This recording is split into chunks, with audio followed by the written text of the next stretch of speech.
That is a lot of blackberries. And they are just now getting their ripe on.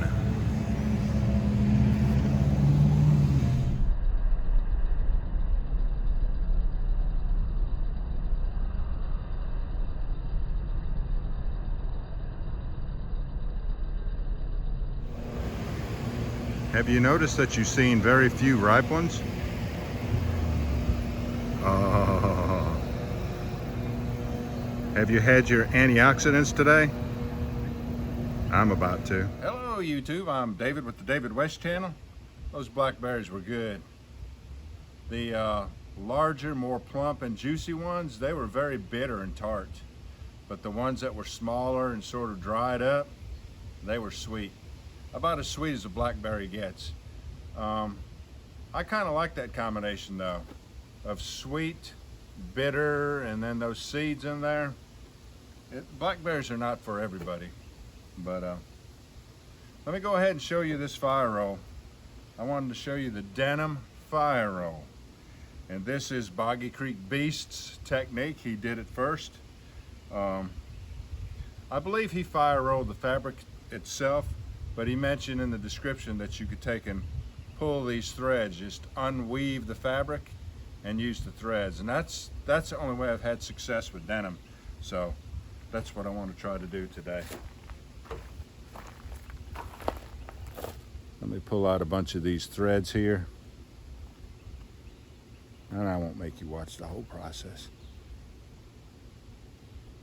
And we'll go ahead and get started.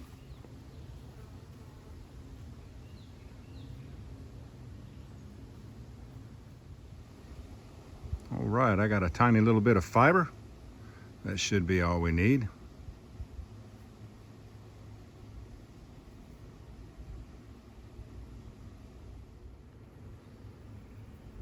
I don't know, about a quarter teaspoon of ashes, and then plenty on the bottom board.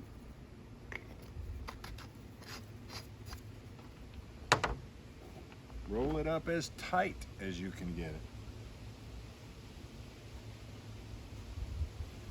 What I'm doing here is I'm pressing down on it and pulling back at the same time, which tightens that next 1/8 of an inch or so. That's a good way to get it tight.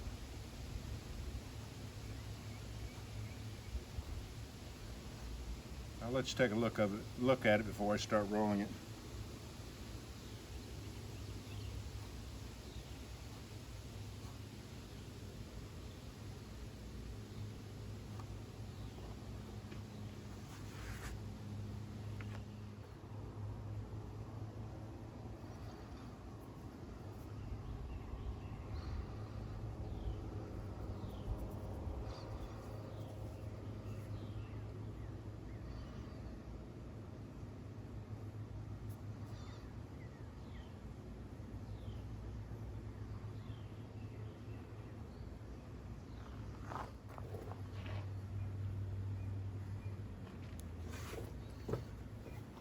Couple of forward passes with the board to further tighten it up, and when I think that this fire roll is hard enough to withstand the rolling process is when I'll start.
That was the easiest denim fire roll that I ever did.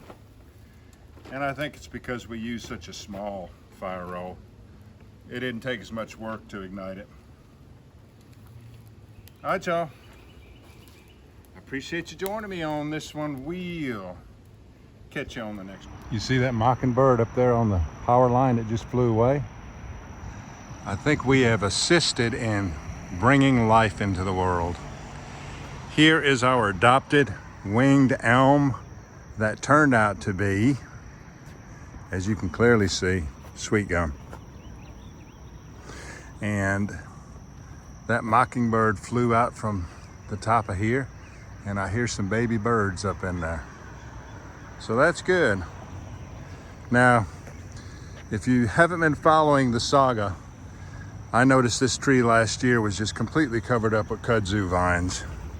I mean, completely overtaken. It couldn't even put on leaves. It couldn't feed itself. So this winter, when everything was died back, I took and pulled all the kudzu vines out of there, and couldn't get the kudzu vines out of the top, but I pulled everything back, and I had determined to go ahead and keep it cleaned out from underneath there and not let vines grow back up in there, but there's only so much I can do. So you see how aggressive the kudzu is, and it's going to be worse than that in the months to come. I did come out here with a spray bottle full of Roundup.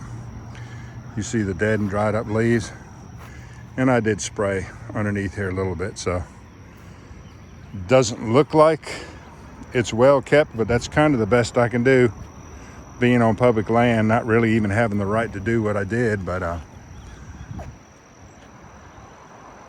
maybe I can get some shots of that bird's nest, of those little birds, at some point, if I can ever get the right angle. Just wanted to give you a heads up on our adopted winged elm that is actually a sweet gum.